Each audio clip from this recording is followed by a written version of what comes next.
ஆஹா ஆஹா ஆஹா வெடிக்காதீங்கப்பா வெடிக்காதீங்கப்பா வெடிக்காதீங்கப்பா வெடிக்காதீங்க. அப்பா அப்பா அப்பா அப்பா உங்கள் அன்புக்கு நன்றி. உங்கள் அன்புக்கு நன்றி. அப்பா அமைதி அமைதி. உட்காருங்க உட்காருங்க. வணக்கம் சார். என்ன சார் நீங்கள் வந்தாலே எங்கே பார்த்தாலும் வெடி தான், பட்டாசு தான், பரபரப்பு தான், வான வேடிக்கை தான், ஒரு கொண்டாட்டமாக கொண்டாட சார். ஏதாச்சும் பண்ணீங்களா சார்? நீங்கள் என்ன நினைக்கிறீங்கன்னு எனக்கு புரியுது. ஏதோ வரும்போது அங்கங்கே பட்டாசை வச்சு வெடிக்கை வச்சு பில்டப் பண்ணி பண்ணுறாங்கன்னு நினைக்கிறீங்க. என் தொண்டர்கள் என் மேலே வச்ச அன்பில் வெடிக்கிறது. அப்புறம் இந்த பேனரு கட் அவுட்டு இதெல்லாம் நானே காசு கொடுத்து பண்ணுறேன்னு நினைக்காதீங்க. அப்படியாப்பட்ட அரசியல்வாதி இல்லை. எல்லாம் அன்பின் நிமித்தமாக அவங்களா பண்ணுறது. ஓ பிஏஏ பா வீடியோஸ் நேயர்களே, இன்றைக்கு நம்ம நிலையத்திற்கு சட்டமன்ற உறுப்பினர் சாரி நாடாளுமன்ற உறுப்பினர் வெரி சாரி முதல்வர் சாரியோ சாரி இப்படியெல்லாம் ஆகணும்னு துடிக்கிற அரசியல்வாதி அல்டாப் ஆறுமுகம் அவர்களை தான் நாம் இன்றைக்கி பேட்டி காண போகிறோம். வணக்கம் சார். வணக்கம். உங்கள்கிட்ட வெளிநாட்டு செய்தியை பற்றி ஒன்று கேட்கலான்னு இருக்கிறேன். சமீபத்தில் நியூயார்க்கில் நடந்த பயங்கர தீ விபத்தை பற்றி நீங்கள் என்ன நினைக்கிறீங்க? ஆமாம், நான் கூட சமீபத்தில் அந்த நியூஸை பார்த்தேன். ரொம்ப கஷ்டமாக இருந்தது, மனசுக்கு ரொம்ப வருத்தமாக இருந்துச்சு. ஆனால் என்னென்னா, அந்த தீ விபத்து நடக்க போகுதுன்னு தெரிஞ்சிருந்தா முன்கூட்டியே அதை தடுத்துருக்கலாம். இந்த மாதிரி நிறைய விபத்துகள் நடக்கும்போது எனக்கு முன்கூட்டியே தகவல் தெரிஞ்சு நான் நிறைய தடுத்துருக்கிறேன். ஓ அப்படியா? அந்த அதிபர் என் கூட 5வது வரையும் படித்தவர் தான். ஃபோன் போட்டு தொடர்பு கொண்டு பேசினேன் அவர்கிட்ட. அவர் வருத்தப்பட்டார். 2 பேரும் ஒன்றா படிச்சிங்களா? அடா ஆமாங்க, அந்த அதிபரை நானும் 5வது வரையும் ஒன்றா படித்தவங்க.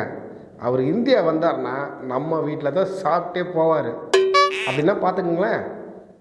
சார், நீங்கள் அவரை தொடர்பு கொண்டு பேசுனீங்களா? இப்போ தான் அவருக்கு ஃபோன் போட்டு பேசினேன், ஆறுதல் சொன்னேன். ரொம்ப கஷ்டமாக தான் இருக்குது. ஓ நம்பிட்டேன் சார். அடுத்த கொஸ்டின் போகலாமா சார்? போகலாம் சார். சமீபத்தில் புயல் வெள்ளத்தால் தமிழ்நாடு கடுமையாக பாதிக்கப்பட்டிருக்கு. அதை பற்றி நீங்கள் என்ன நினைக்கிறீங்க? புயல் ரொம்ப சேதத்தை ஏற்படுத்திடுச்சு. எனக்கும் ரொம்ப கஷ்டமாக தான் இருக்குது. மனசு ரொம்ப இதாக இருக்குது. புயலால் நிறைய இடங்கள் பாதித்து சேதம் அடைஞ்சிருக்குது. இவங்களுக்கெல்லாம் நிவாரணம் தரணுன்றதுக்காக என் கட்சி தொண்டர்களை ஊராக போய் பிச்சை எடுத்து அந்த நிவாரண தொகையை கொடுக்க சொல்லி கேட்டிருக்கிறேன். ஓ அது பிச்சை எடுத்தா? நானும் புயலால் ரொம்ப பாதிக்கப்பட்டுக்கிறேன். அதனால் எனக்கும் என்ன நிவாரணம் கொடுப்பாங்கன்னு எதிர்பார்க்குறேன்.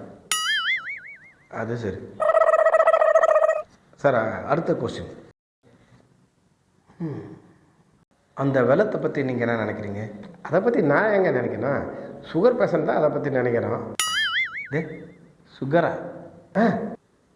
சார், அந்த வெள்ளம் இல்லை சார். இந்த இடி மின்னல் மழை பெய்து ஏரி குளம் குட்டை கால்வாய் இதெல்லாம் உடைச்சி வரும் பார்த்தீங்களா, ஊருக்குள்ளே மக்கள் குடியிருக்கிற பகுதியெல்லாம் வரும். அந்த வெள்ளம் சார்.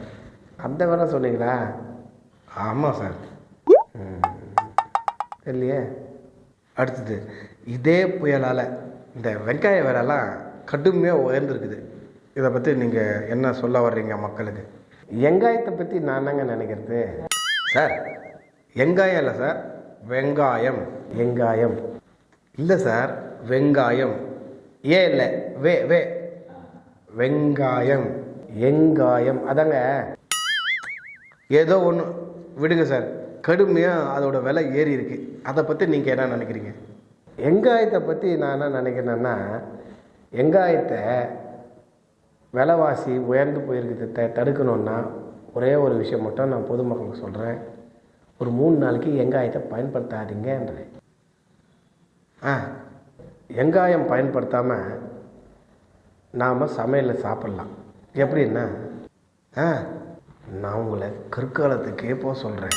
வெங்காயம் பயன்படுத்தாமல் பழுது கொஞ்சம் பச்சை மிளகாய் சாப்பிட்டாலே அதை பயன்படுத்தாமல் இருக்கலாம். இதை ஒரு 3 நாளைக்கு கடைப்பிடிச்சிங்கன்னா வெங்காயம் விலை தானாகவே கிறங்கிடும். அப்படியா? Okay, sorry. எங்காய வேலை. சார், சமீபத்தில் ஒரு கேள்விப்பட்டேன், ஒரு சம்பவத்தை. ரொம்ப மனசுக்கே சங்கடமாக இருக்குது. ஒரு சின்ன பையன் செயின் அறுத்துட்டானா சார். இந்த நிலைமை நீடிச்சா எதிர்கால இளைஞர்களோட கனவெல்லாம் என்ன சார் ஆகுறது? எப்படி சார் இந்த நாடு எப்படி சார் போகுது? இதெல்லாம் நீங்கள் ஒரு அரசியல் கட்சி தலைவராக நீங்கள் என்ன சார் நினைக்கிறீங்க? எனக்கு கூட ரொம்ப வருத்தமாக தான் இருக்குது. சின்ன பையன்லாம் இந்த மாதிரி செயின் பறிப்பு இந்த மாதிரி விஷயங்களில் ஈடுபடுறதுக்கு உடன்பாடு இல்லை. இந்த செய்தி கேட்டதும் நான் போய் சம்மந்தப்பட்ட ஏரியாவில் விசாரித்தேன். அப்படியா? விசாரித்தா தான் தெரியுது, அந்த சின்ன பையன் நீங்கள் நினைக்கிற மாதிரி சின்ன பையன் இல்லை, பெரிய பையன். பேர் சின்ன பையன். ஓ, பேர் சின்ன பையன். ஓ, செயின் பறிப்பு அந்த செயின் இல்லைங்க, நிப்பாட்டி வச்சு மெக்கானிக் சைடில் வச்சுருந்த சைக்கிள் செயினை எடுத்து குத்துருக்குறாங்க. அதை செயின் பறிப்புன்னு போட்டுவிட்டாங்க. உங்களுக்கு தலைப்பு செய்தியிலேயே அதெல்லாம் வரணுன்றதுக்காக செயின் பறிப்பு, சின்ன பையன் இதெல்லாம் போட்டு விட்டுறீங்க. எவ்வளோ பேர் அதில் மனசு வருத்தப்படுறாங்க தெரியுங்களா? ஐ மிஸ்டேக். Okay sir. சார், இது வரைக்கும் நம்ம நிலையத்துக்கு வந்து பொறுமையாக இந்த புயல் வெள்ளத்தால் மக்கள் பாதிக்கப்பட்டதையும், தீ விபத்தால், செயின் சம்பவங்கள், பல்வேறு சம்பவங்களை குறித்து எங்ககிட்ட தெளிவாகவும் விளக்கமாகவும் பதிலளிச்சிங்க. மிக பொறுமையாகவும் பதிலளிச்சிங்க. உங்கள் நேரத்தை, பொன்னான நேரத்தை செலவழித்து எங்கள் நிலத்துக்கு வந்து சொன்னதுக்கு மிக்க நன்றி. நன்றி, வணக்கம். PAA வீடியோஸை பாருங்கள். என்னை போல் நீங்களும் சப்ஸ்கிரைப் பண்ணுங்கள், லைக் பண்ணுங்கள், கமெண்ட் பண்ணுங்கள், ஃப்ரெண்ட்ஸுங்களுக்கு ஷேர் பண்ணுங்கள். நேயர்களெல்லாம் என்னை மன்னிக்கணும். அவசரமாக நான் டெல்லி போக வேண்டிய சூழ்நிலை வந்துருச்சு. என் நண்பர் டெல்லியிலேருந்து ஜி கூப்பிட்டாரு, போயே ஆகணும்.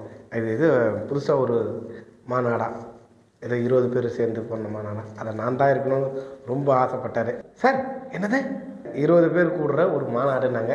19வது ஆளுக்கு ஒரு ஆள் குறையுதுனாங்க. நான் தான் போனோம். 20 பேரில் ஒருத்தர் குறையிறாங்களா? மேலும் ஜல்லிக்கு ஆத்தாக மை ஃப்ரெண்டு ஜி கூப்பிட்டாக. பார்த்தோமா? என்னது நீங்கள் போகிறீங்களா? சார் சார் சார் இருங்க சார், இருங்க சார். जी आ गया हाँ आता हूँ वेट करो. பாருங்க மக்களே, போனே இங்கே இருக்குது.